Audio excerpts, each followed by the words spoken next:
Ya, maaf teman-teman, saya terlambat ini. Harusnya dari tadi ya live-nya. Harap maklum ya. Jadi lupa saya kalau sekarang jadwalnya live. Gak apa ya.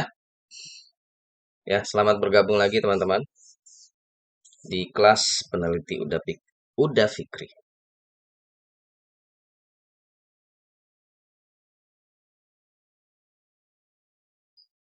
Ya, silakan. Mungkin teman-teman ada yang mau ditanyakan.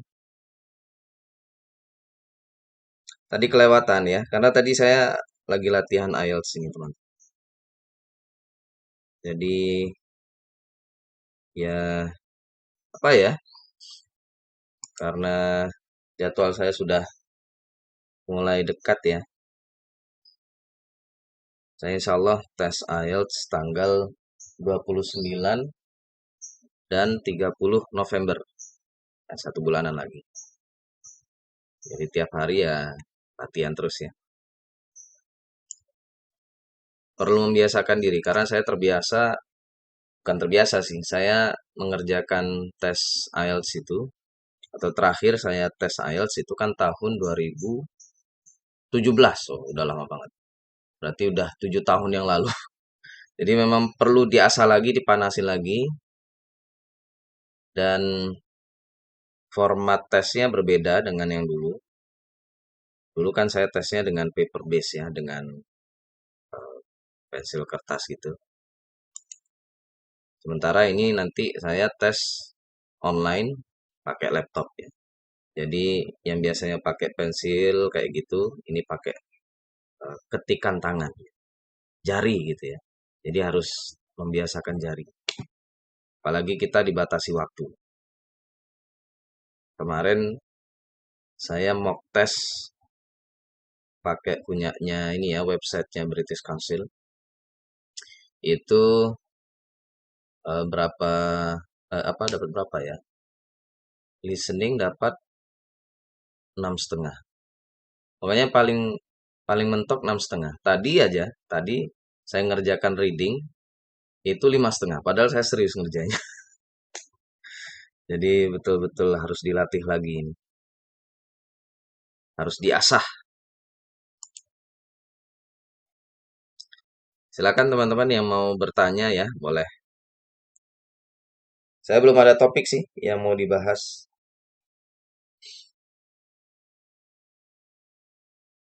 Ini masih ada PR untuk membuat video klip dari konten YouTube saya tentang politik akademik. Nah, ini kalau Anda merupakan mahasiswa, kalau dosen mungkin udah paham ya, bagaimana sih caranya kita untuk menjadi rektor, menjadi dekan, menjadi ketua jurusan, ketua program studi. Itu kan nggak semua orang tahu ya. Apalagi yang baru-baru masuk menjadi dosen ya. Itu kan ya masih blank mungkin ya. Gimana sih caranya untuk bisa jadi rektor? Nah, itu Anda harus tahu ya. Kalau Anda punya keinginan untuk menjadi rektor, wah, gitu. Kayak Naruto untuk menjadi Hokage, Hokage level kampus. Nah, itu sudah saya bahas di konten video YouTube saya. Silakan ditonton ya. Jangan lupa subscribe channel YouTube saya juga.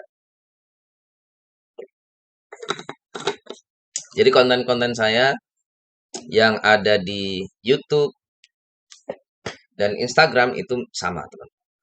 Di YouTube, Instagram, Facebook, terutama yang Reels ya. Instagram sama Facebook itu kan Reelsnya bisa barengan ya. Itu sama. Dan itu merupakan potongan video klip dari konten YouTube saya yang full. Dan untuk saat ini konten YouTube saya belum belum edited ya. Jadi belum bisa. Saya belum menyempatkan diri untuk mengedit full video itu ya. Kayak teman-teman yang sudah lebih dulu menjadi YouTuber, menjadi podcaster itu kan bagus itu tampilan apa video YouTube-nya. Jadi sudah profesional lah. Dan mungkin beliau-beliau itu apa ya? Kayak baru aja saya lihat YouTube-nya Prof. Renal Kasali yang dari UI itu bagus ya. Kayaknya memang ada tim editingnya ya untuk YouTube dia itu. Nah, sementara saya belum ada. Jadi ya, ya dinikmati saja bagi Anda yang suka dengan konten YouTube saya yang apa adanya, ya full gitu, tanpa ada edit, tanpa ada editing, tanpa ada fitur-fitur ya atau permak-permak. Kalau yang lain kan ada, kalau kayak Guru Gembul itu kalau menjelaskan sejarah dari buku apa itu ditampilkan bukunya, ya gambar. Terus kalau apa dari pokoknya referensi-referensi itu ditampilkan. Meskipun itu kalau saya lihat sih ya, dia pakai editing eh, sangat sederhana sekali. Itu punyanya Guru Gembul. Kalau yang Prof. Renal Kasali udah bagus ya editingnya. Terus eh, meskipun Guru Gembul juga udah mulai bagus ya, dia ada intronya. Jadi kalau Anda ingin jadi konten kreator YouTube, itu yang bagus kayak gitu, ada intronya. Kayak punyanya siapa ini namanya? Deddy Kobuser itu kan bagus. Apa sebelum full isi podcast itu ada intronya. Jadi yang potongan-potongan apa ini percakapan yang menarik itu taruh di depan. Nah, saya belum bisa kayak gitu. Jadi ya kalau Anda melihat konten-konten di YouTube saya ya, ya itu apa adanya ya, tanpa ada editan dan pasti banyak kekurangan. Kemarin-kemarin ada yang komen apa masih banyak AE-AE-nya kayak gitu-gitu ya. Ya, ya maklum lah karena belum saya edit dan seterusnya. Gitu teman-teman ya. Tapi yang video klip ya, klip-klip yang ada di YouTube, sorry, ada di mana ini? eh TikTok, yang di TikTok itu konten yang sudah saya ini ya, yang sudah saya pilih kira-kira yang merupakan inti dari full video YouTube saya. Terus saya edit tentunya ya. Yang AE itu saya potong gitu. Jadi biar apa kalian mendengarkan tidak tidak membosankan. Wah, terima kasih nih Pak Hasto ngasih bunga. Ya, terima kasih Kak Hasto. Ini kalau ngasih-ngasih gift kayak gini kena pulsa ya atau gimana teman-teman?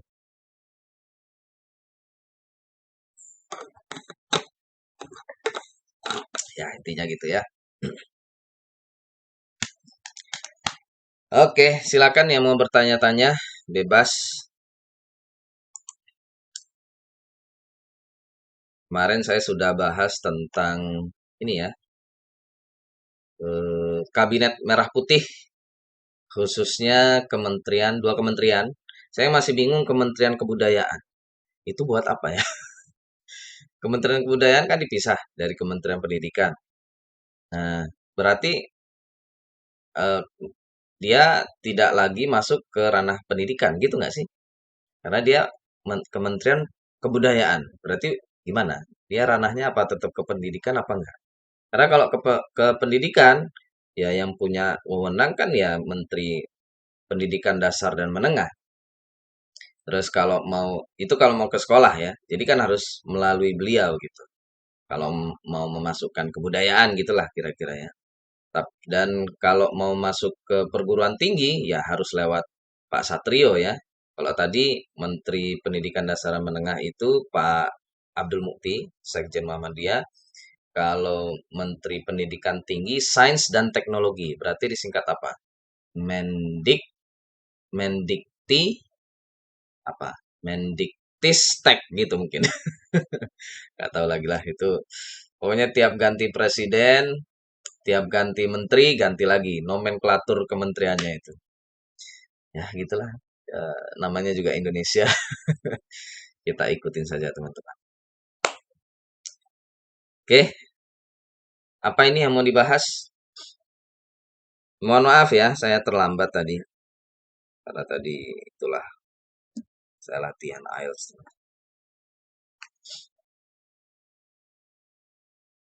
Sebenarnya kalau mau ya, lihat saya latihan IELTS tapi bosan nanti kalian. Jadi banyak hal ya kalau untuk IELTS online itu menurut saya pertama eh, laptopnya harus bagus ya. Kayak punya saya ini kan HP apa ya? Saya nggak tahu ininya.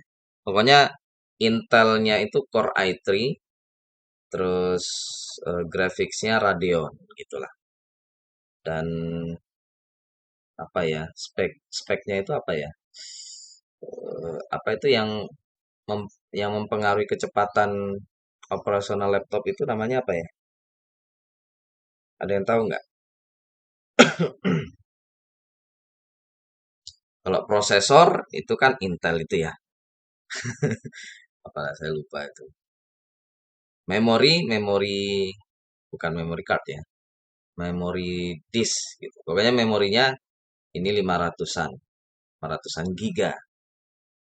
Dan apa pakai SSD. Nah, ini dulu saya beli laptop itu berdasarkan saran dari teman yang dilihat bukan ininya apa ya yang mempengaruhi kecepatan itu. Saya lupa namanya, guys. RAM. RAM. Jadi RAM-nya 8 giga, memorinya 520 giga kalau nggak salah. Nah, dan sudah pakai SSD. Jadi kalau mau laptop yang cepat itu memorinya jangan yang HDD, tapi SDD. Sorry, SSD, bukan HDD. Oke, ini yang nonton naik turun ya, nggak apa-apa. Terima kasih sudah ada yang ngefollow.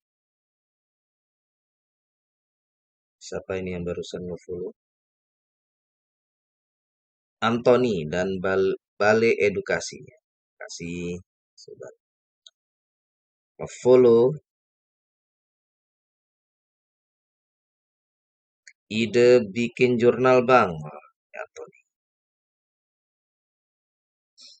Maksudnya artikel jurnal mungkin ya. Boleh, yuk. Siapa yang lagi ngerjakan skripsi, tesis, ataupun disertasi, atau lagi mau buat artikel jurnal, nah ini saya bantu carikan judulnya ya atau topiknya. Saya udah lama nggak lihat-lihat jurnal, lagi fokus IELTS. Dan ada satu kabar gembira ya. Ini nggak apa-apa, tahadus bin nikmah teman-teman ya. Nah, coba. Ini salah satu murid saya, murid di kelas IELTS. Kebetulan kemarin-kemarin saya ada kelas IELTS teman-teman. Ini namanya Messi. Jadi Mbak Messi ini sudah ya gimana ya, perjuangannya lumayan panjang. Kayaknya 2 tahun apa 3 tahun ya untuk mengejar S2 di luar negeri, beasiswa S2, terutama di luar negeri. Padahal beliau ini sudah mendapatkan LOE dari banyak kampus ya. Kalau nggak salah kemarin itu dari apa itu yang di Inggris itu, Exeter ya, Exeter atau Sheffield, Sheffield University. Pokoknya awalnya S itu, saya lupa. Pokoknya dari banyak kampus ya, sudah dapat LOE di luar negeri. Tapi sayangnya belum dapat beasiswa. Saya nggak tahu dia ada nyoba beasiswa LPDP apa enggak. Tapi kayaknya sih sudah nyoba ya, tapi gagal. Meskipun sudah punya LOE. Dan ini yang sering saya permasalahkan ya, ke LPDP ataupun penyelenggara beasiswa lain ya, terutama yang dari Indonesia. Beasiswa yang menurut saya yang paling bagus itu ya menurut saya ya itu AAS. AAS itu bagus banget. Memang yang paling susah itu adalah untuk lolos beasiswanya ya. Itu tentulah. Saya nggak tahu mereka. Saya kemarin juga nyoba daftar AAS lagi. Ya malum lah ya, saya kan S3 yang di dalam negeri ini nggak selesai. Bukan nggak selesai, tapi tidak diselesaikan sama orang kampus. Jadi saya mulai mencari S3 lagi. Dan apa kemarin saya nyoba daftar AAS lagi, cuma ya kesalahan saya mungkin ya kalau kalaupun mereka betul-betul mempermasalahkan itu adalah tidak adanya sertifikat IELTS yang terbaru ya. Karena kemarin saya memasukkan sertifikat IELTS yang 2017 yang lalu. Berarti udah sangat kadaluarsa. Gak apa, makanya sekarang saya tes IELTS lagi biar untuk syarat itu ya, administrasi itu mereka tidak mempermasalahkan lagi. Jadi kalau yang dipermasalahkan IELTS lagi ya ini kan ya, udah keterlaluan ya. Tapi saya ikutin dulu ya. Karena rata-rata beasiswa di luar negeri itu mintanya IELTS, IELTS, IELTS. Oke, nggak apa-apa.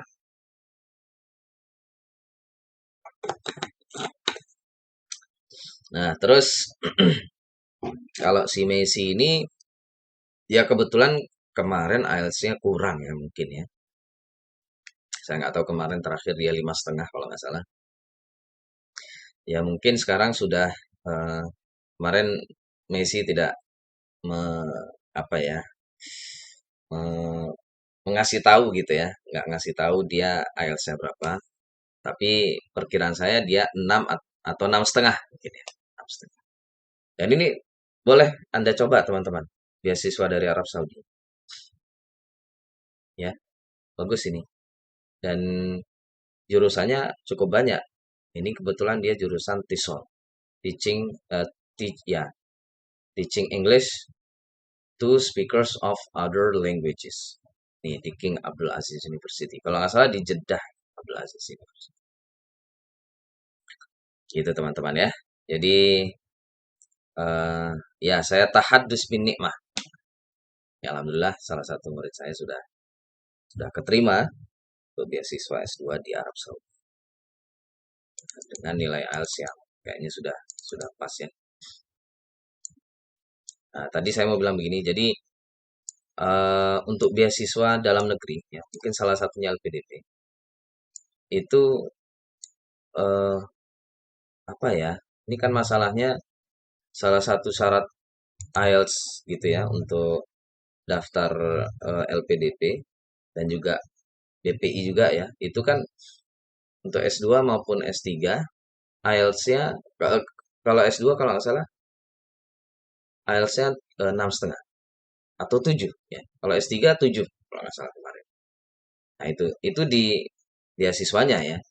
Sementara untuk kampus-kampusnya ya Kak, contohnya ada teman saya, dia sudah mendapatkan LOE, kebetulan saya bimbing juga dari nama kampusnya apa kemarin? Lancaster University, Inggris. Sudah dapat LOE loh, bayang, S3. Programnya kalau nggak salah Applied Linguistics atau Linguistics, saya lupa. Nah, sudah dapat LOE, tapi untuk daftar beasiswa LPDP nggak bisa. Kenapa? Karena syarat IELTS-nya kan 7 untuk S3. Sementara IELTS dia 6,5. Nah, jadi gimana ya? Kampusnya sudah menerima, beasiswanya nggak nerima. Kan aneh jadinya. Kampusnya udah nerima ini, udah ada LOE-nya. Nah, ini yang nggak masuk akal gitu. Jadi harusnya untuk terutama gini, jangan menjadikan syarat IELTS ya jadi jangan menjadikan IELTS sebagai syarat untuk mendapatkan beasiswa lagi. Kalau si calon penerima beasiswa ini atau calon mahasiswa ini sudah mendapatkan nilai atau sudah mendapatkan LOE dari kampusnya. Jangan itu lagi yang dijadikan syarat gitu atau pertimbangan untuk dia ya calon penerima beasiswa ini untuk mendapatkan beasiswa. Janganlah, kasihan. Kalau menurut saya sih gitu ya. Nah, jadi kalaupun ingin menolak atau tidak meluluskan, nah, pakai aspek yang lain ya. Jangan IELTS lagi. Makanya saya menyarankan untuk LPDP, ini saya terang-terangan aja, LPDP dan BPI ya untuk keluar negeri. untuk calon penerima beasiswa atau pendaftar yang sudah mendapatkan LOE, ya, jangan lagi disyaratkan IELTS.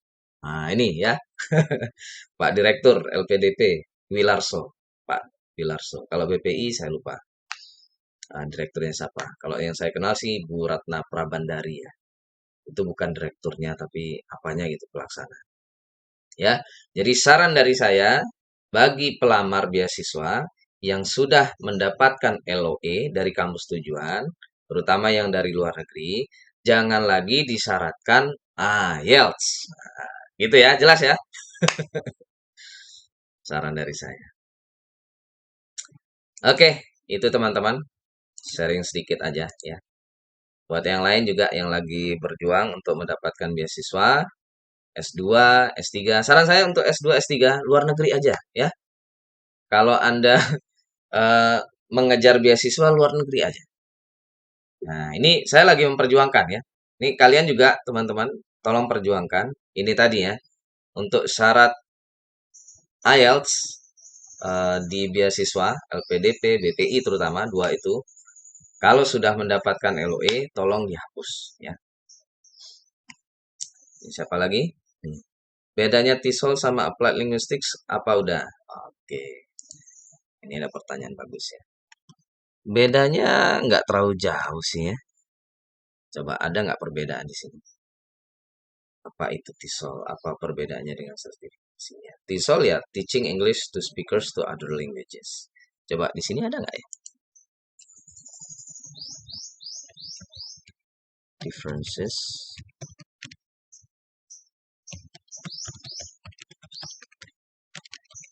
Applied Linguistics. Ada udah.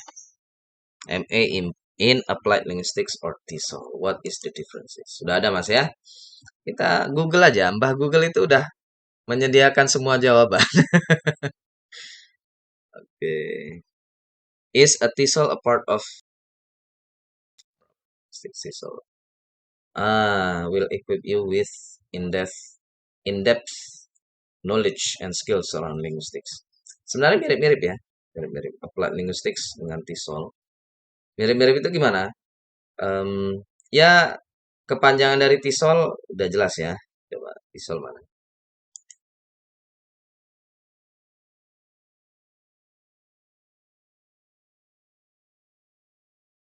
Ya, itu tadi ya. TESOL itu kepanjangannya The Teaching of English to Speakers of Other Languages. Nah, itu TESOL. Kalau mau dibilang bedanya adalah um, applied linguistics atau linguistik terapan itu bisa diterapkan di semua bahasa. Itu intinya. Jadi linguistik itu kan ya linguistik itu ilmu tentang bahasa gitu. Di dalamnya ada teori-teori bahasa. Nah, gitu.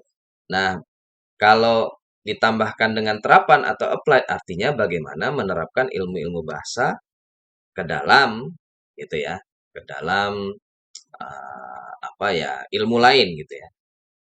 Kalau eh, apa linguistik terapan atau applied linguistics, salah satu penerapannya adalah kepada pendidikan, gitu maksudnya. Salah satu penerapannya. Saya nggak tahu selain pendidikan di mana kita bisa menerapkan ilmu bahasa atau ilmu linguistik. Saya belum tahu ya. Tapi nanti dicari lagi. Tapi biasanya applied linguistics dan apa TESOL atau pendidikan bahasa Inggris itu ya sama ya, mirip-mirip. Jadi kalau ada ini nih ada MA in Applied Linguistics atau MA in TESOL itu sebenarnya maknanya sama. Coba ini ya. Applied Linguistics and TESOL have many similarities, but nah ini coba.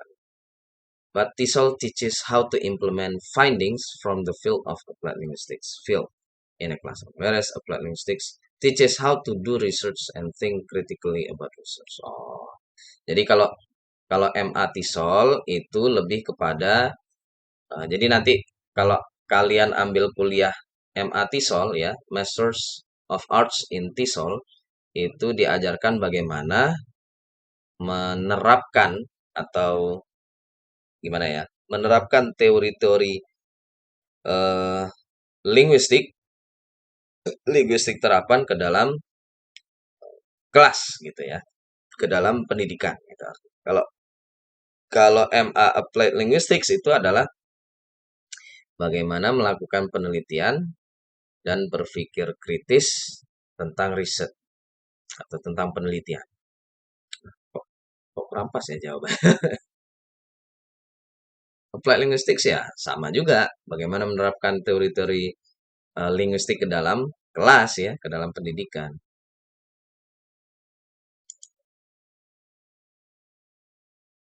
Kalau gambar ada nggak ya? Nah, kalau linguistics versus applied linguistics itu ada.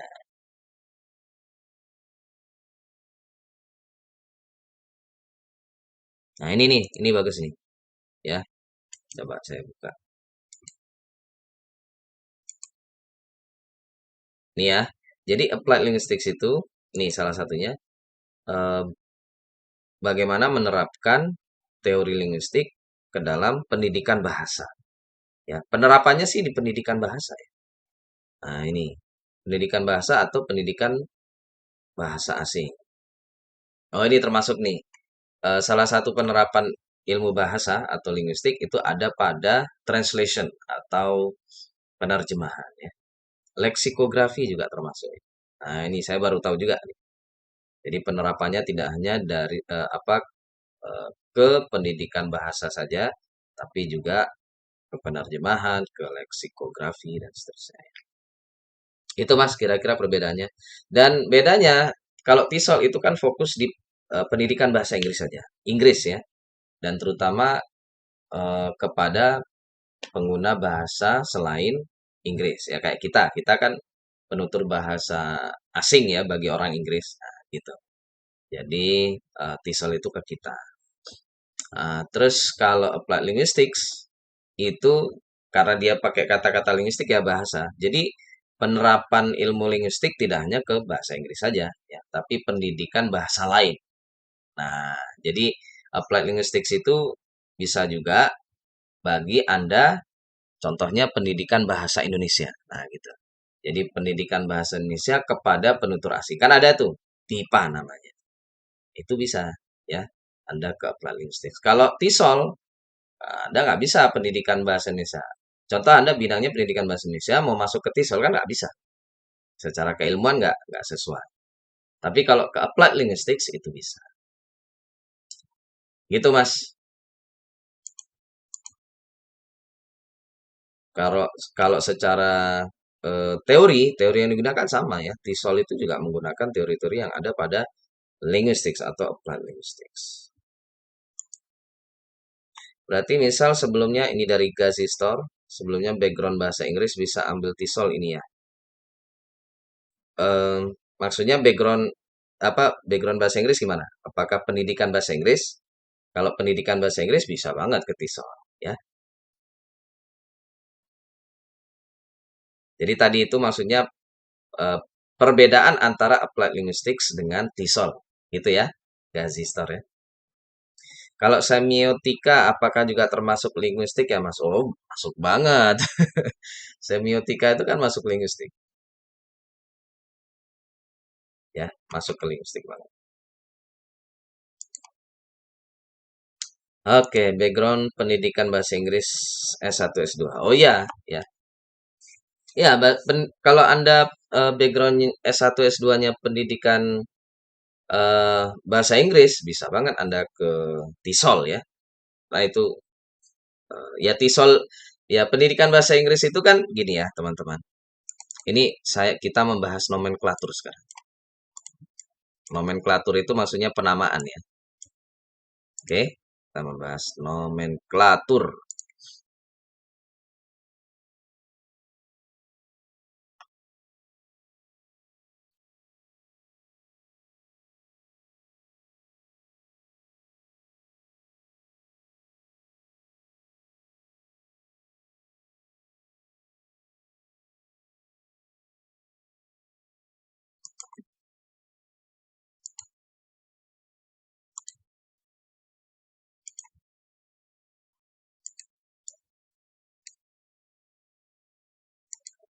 Bentar ya.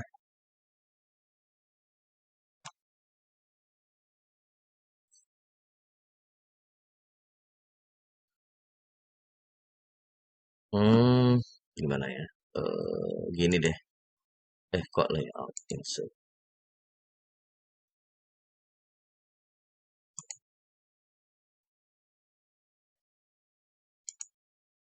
Nah, saya buat kayak gini ya. Jadi sebenarnya payung keilmuannya itu adalah applied linguistics, teman-teman ya. Applied linguistics. Di dalam applied linguistics itu ada namanya TESOL ya. TESOL itu apa? TESOL adalah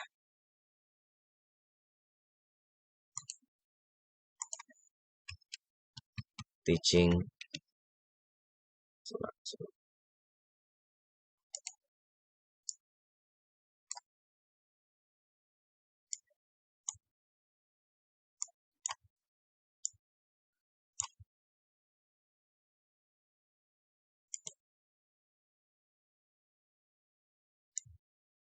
applied linguistics. Nah, di dalamnya adalah ini ya, TESOL, teaching of English, atau lebih tepatnya gini, language education, pendidikan bahasa. Nah, di dalamnya ada TESOL gitu ya. TESOL itu teaching of English to speakers of other languages. Ini eh, mohon maaf ya teman-teman yang bidang lain. Sementara kita membahas ini dulu ya. Karena kebetulan bertanya teman-teman dari pendidikan bahasa. Bentar ya.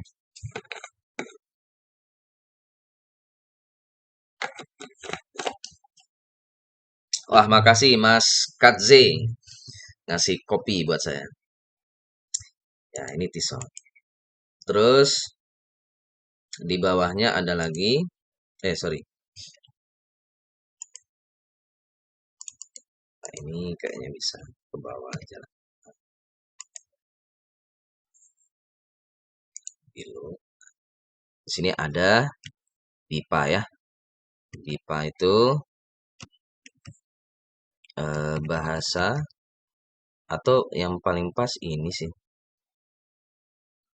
PBIPA ya. Pendidikan Bahasa Indonesia bagi penutur asing. Apakah mahasiswa di jurusan pendidikan bahasa Indonesia bisa masuk ke TESOL? Nah, itu pertanyaan sih menurut saya.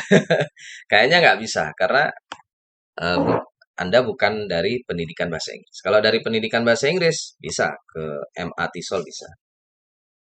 Tapi kalau Anda dari pendidikan bahasa mau lanjut S2 di luar negeri, ya cari yang MA-nya yang MA Applied Linguistics ya. Jadi nanti Anda bisa ke sini. Gitu teman-teman. Itu jadi language education. Atau bahkan bisa juga ya kalau Anda pendidikan bahasa yang ini ya. Pendidikan bahasa Jawa. Boleh ya, kan bahasa Jawa. Ini kan kalau mau dibilang ya, bahasa Jawa itu adalah heritage language ya. Heritage language. Bahasa apa ya? Bahasa warisan ya, atau bisa juga first language juga ya. Tergantung nanti konteksnya. Bentar ya. Nah, tadi applied linguistics itu bisa juga atau apa ya? Bisa juga ke ranah ini ya, translation. Bisa. Terus tadi apa? Lexicography. Lexicography. Gitu teman-teman. Boleh di screenshot dulu kalau mau. Ya.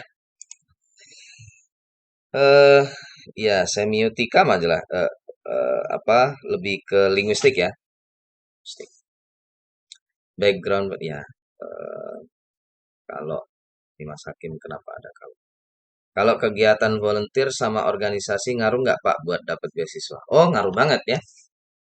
Ngaruh banget Mas Hakim. Saya sangat menyarankan di video saya yang terbaru ya, yang apa ini namanya eh, di YouTube ya. Itu kan saya membahas, bolehlah nanti saya lebih khususkan lagi ya tentang perlu nggak kita mengikuti organisasi mahasiswa. Saya buat konten khusus buat itu ya. Tapi di konten yang terakhir saya sudah membahas sedikit ya.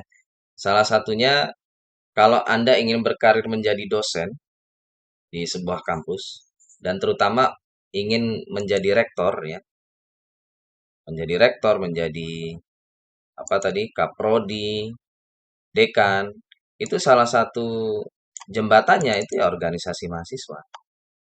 Contoh ya, em, kalian cek sendiri ya. Saya dulu kuliah S1 di sebuah kampus Islam negeri ya.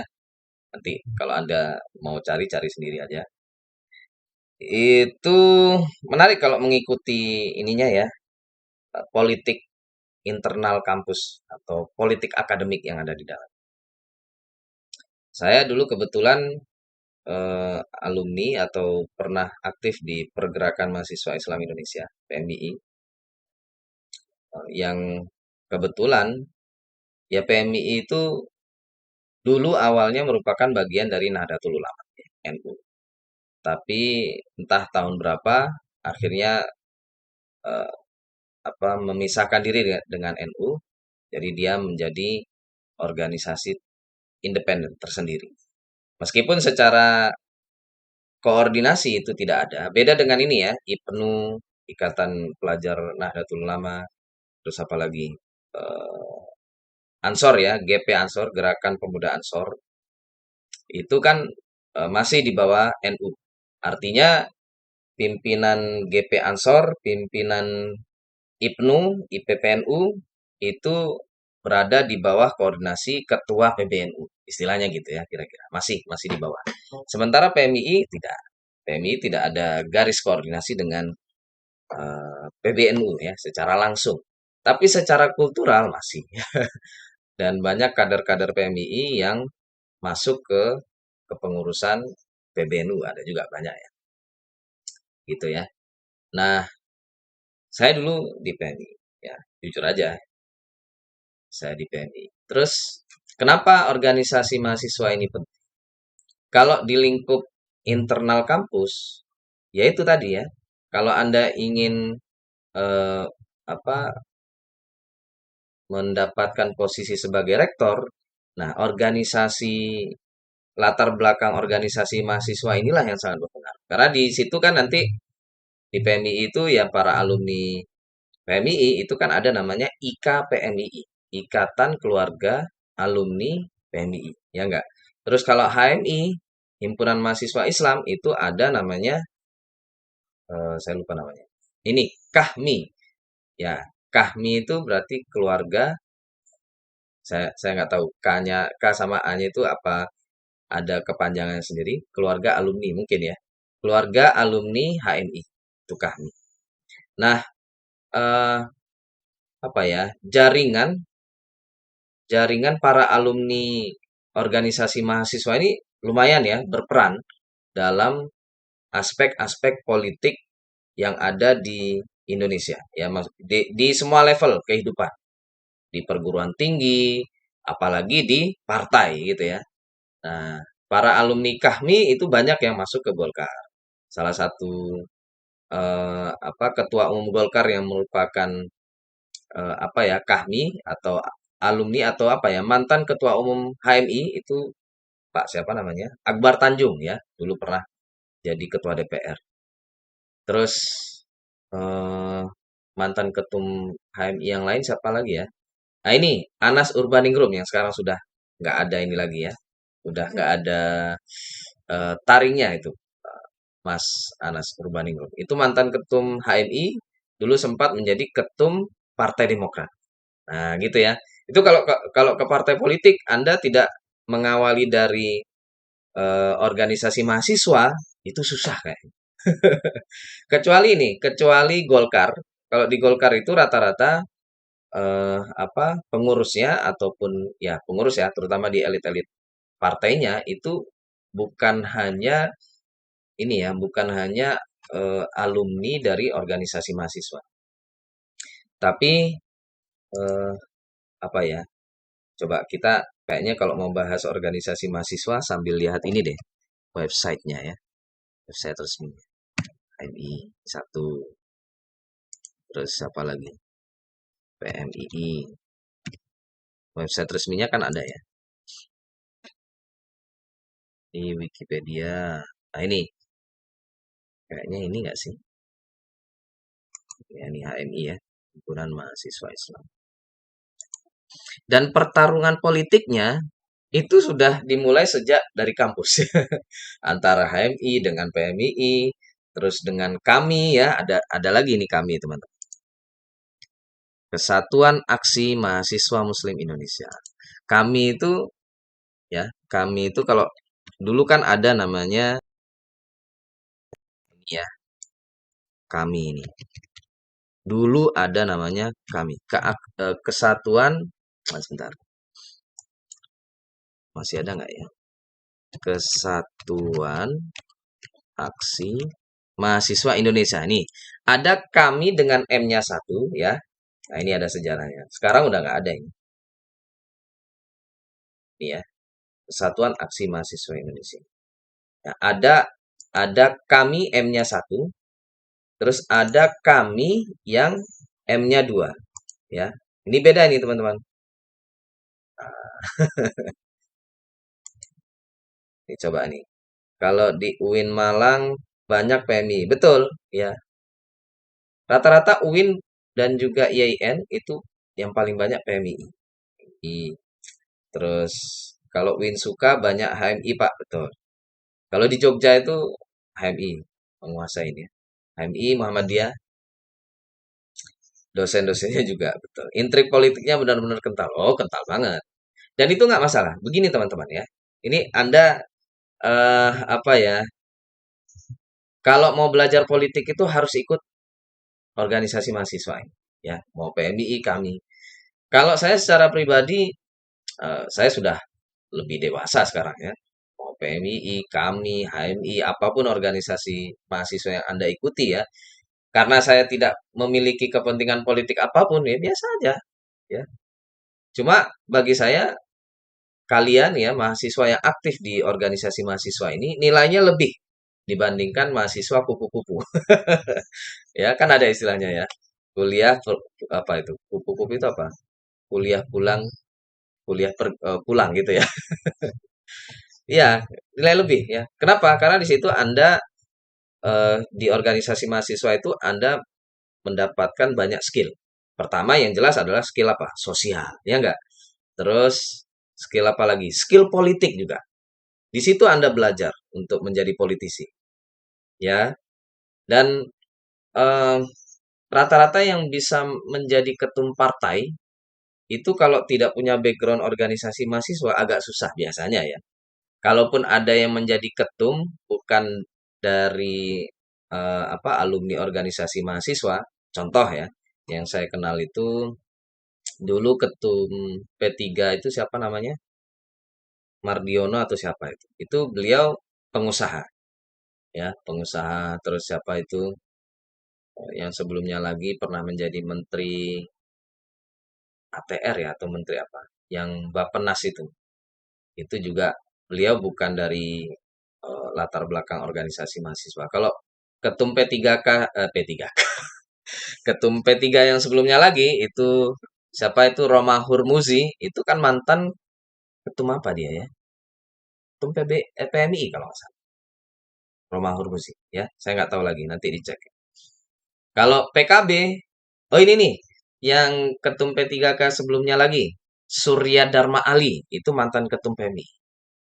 Nah itu ya. Eh, Kalau Golkar, yang saya tahu ya Akbar Tanjung. Terus kalau Erlangga Hartarto itu pengusaha. Nah, kalau di Golkar yang bisa menjadi ketum, biasanya gini ya teman-teman ya. Anda kalau pinter politik, begini cara apa ya? cara berpikirnya. Ketika yang menjadi ketum itu adalah aktivis, ya, atau mantan atau alumni aktivis organisasi mahasiswa, itu nilai jualnya bagaimana? Perkembangan partai bagaimana? Nah, itu perlu diperhitungkan. Contoh PKB ya, PKB itu siapa? Muhaimin Iskandar itu kan mantan ketum PMI ya. Eh, dan PKB pernah dipimpin oleh siapa ya? Matori Abdul Jalil. Itu saya nggak tahu. Kayaknya dia bukan alumni organisasi mahasiswa ya. Cuma setelah dipegang oleh Muhaimin Iskandar, yang merupakan mantan ketum PMI, ya arah partai juga berbeda gitu ya mungkin ya. Ya itulah itu teman-teman ya. Jadi kalau Anda ingin masuk ke politik nasional itu diawali dari organisasi mahasiswa ya. Itu. Jadi skill politik dilatih di situ. Apalagi ya skill berpikir ya itu juga bersiasat itu dilatih di sini. Gitu teman-teman ya. Jadi saran saya ikutilah organisasi mahasiswa. Bebas. Kalau saya mah saya sekarang meskipun saya alumni PMII ya, saya ikut PMI boleh ya, ikut HMI boleh, kami boleh. Ini kalau kalian mau tahu PMI itu nanti arahnya kalau nggak ke PKB, ke P3 itu. Oh ini satu lagi yang sekarang jadi menteri. Siapa itu namanya? Dulu dia mantan ketum PMI juga, mantan ketum GP Ansor juga. Nusron Wahid. Nah, itu dia di Golkar. Kalau Golkar itu apapun background Anda bisa ya. HMI bisa, PMI bisa, apalagi. Yang nggak bisa ini PKS. Anda kalau mau masuk PKS dan terutama mau jadi ketum PKS itu harus kalau nggak dari kami. Jadi rata-rata yang menjadi apa politisi PKS itu diambil dari kami. Itu teman. Ini ketum kami ya sekarang. Kalau HMI mah bisa, HMI bisa nggak ya ke PKS? Saya nggak tahu. Kayaknya PKS hanya menerima dari kami ya. Kami HTI mungkin.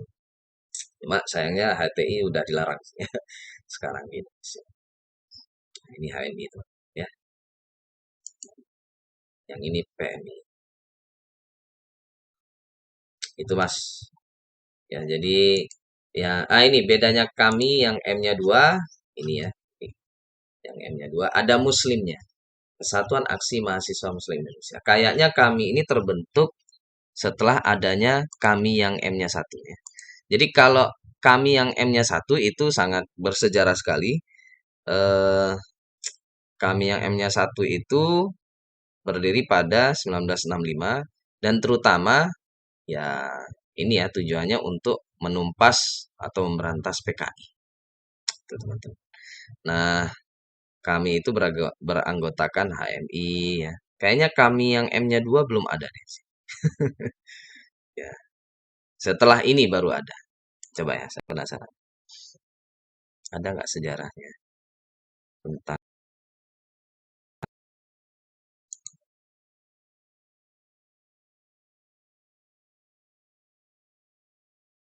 lahir pada oh ini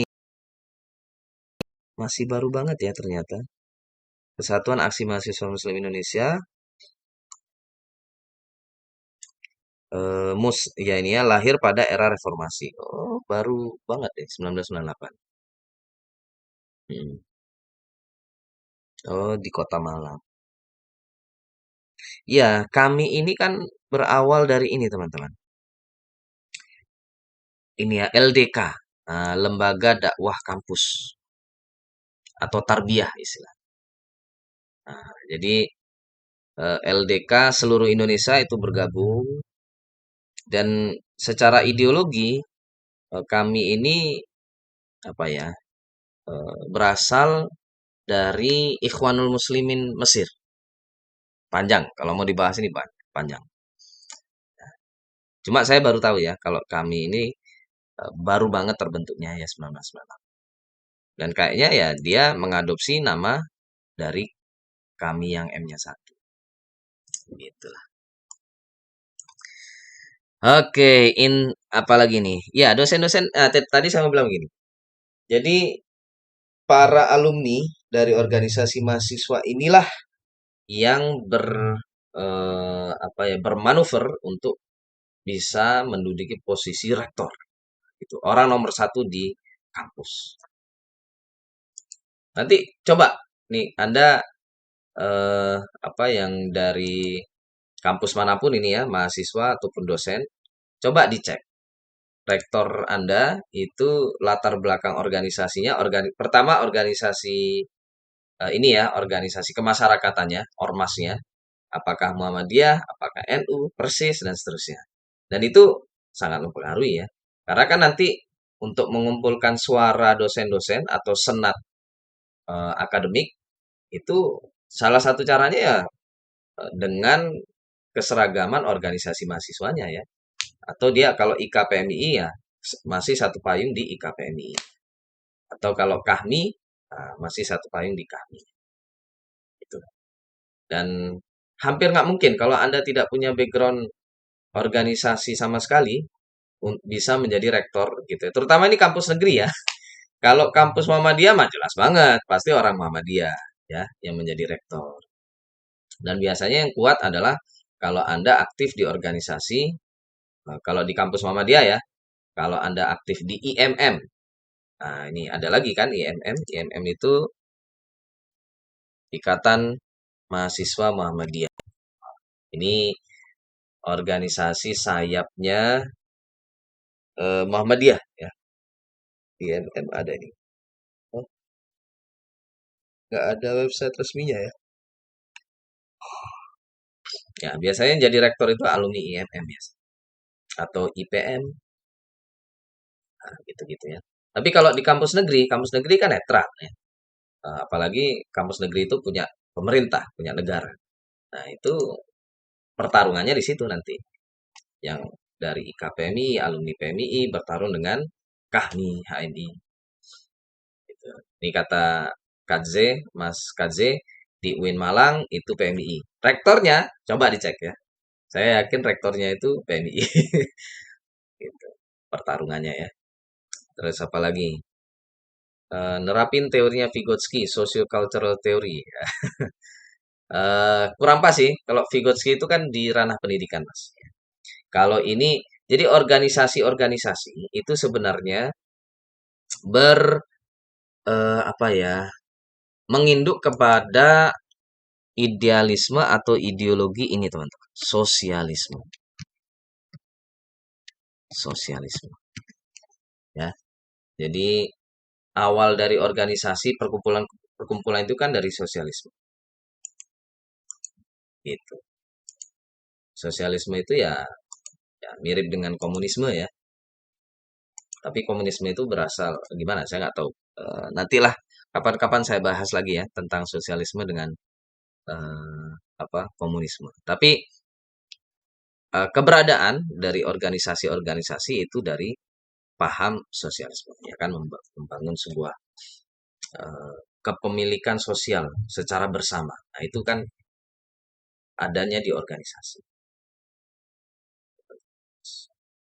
Dan kayaknya teori Vygotsky itu ya terpengaruh atau ter apa ya ya terpengaruh dengan paham sosialisme ya. Cuma saya nggak tahu kenapa eh, para pengikut Vygotsky itu jarang membahas ini, membahas eh, akar ideologi Vygotsky, ya socioculturalnya Vygotsky itu berasal dari sosialisme. Karena ini kan ini ya sosialisme komunisme mirip-mirip ya.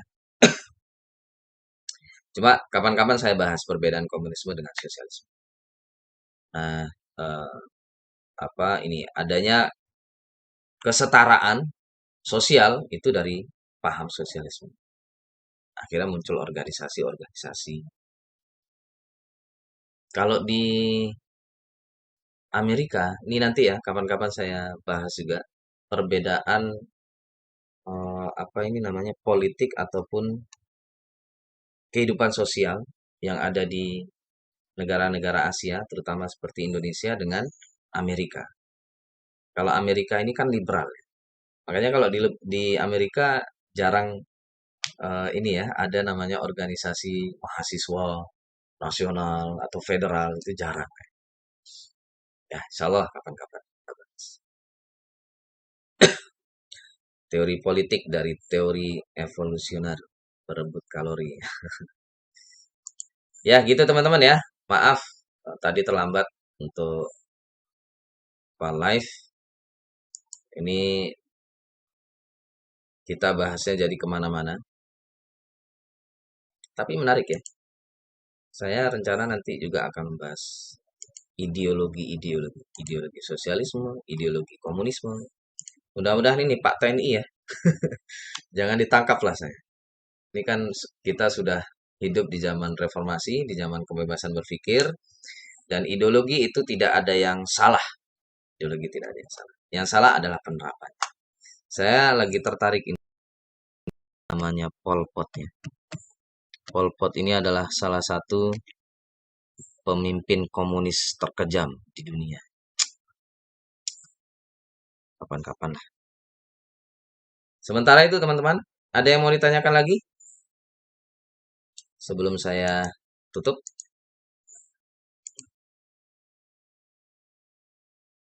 Cukup itu ya untuk hari ini. Sampai ketemu lagi di live eh, kelas peneliti minggu depan. Assalamualaikum warahmatullahi wabarakatuh.